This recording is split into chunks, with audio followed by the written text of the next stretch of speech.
Тоқтаңыз. Мына видеоны барынша таратайық. Алаяқтықтың су жаңа түрі. Көп адамдар түсіп жатыр екен, сол себепті бәрін ескертейік, жіберейік. Каспий арқылы Каспийға счет келеді, квитанция. Налог на транспорт, налог на жилье, коммунальные услуги или штраф деп астында кәдімгідей.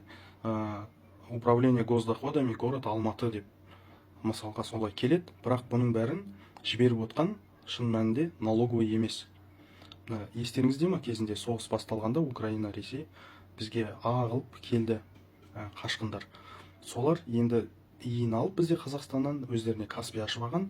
Жай ғана Каспий емес, бизнес Каспий. Бизнес Каспийде білсеңіздер, счет жіберуге болады. Кез келген Каспий номерге жаңа бір товарды төлеу үшін счет выставлять етуге болады. Бұлар сон налог на транспорт, коммунальные услуги деп рандомно кез келген номер теріп счет жіберіп отыр.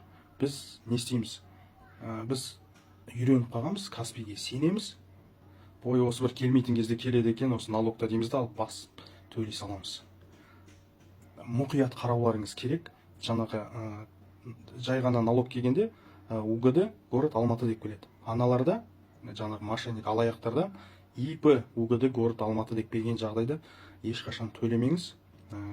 Сразу скрин жасап Каспийге жіберіңіз, операторға звондаңыз. Сол кезде бір қолданатын шығар шаралар, білмеймін. Бірақ өте мұқият болыңыз, кез келген квитанцияны төлемеңіз. Егер ИП деп жазылып тұрса, басында ол физлицо.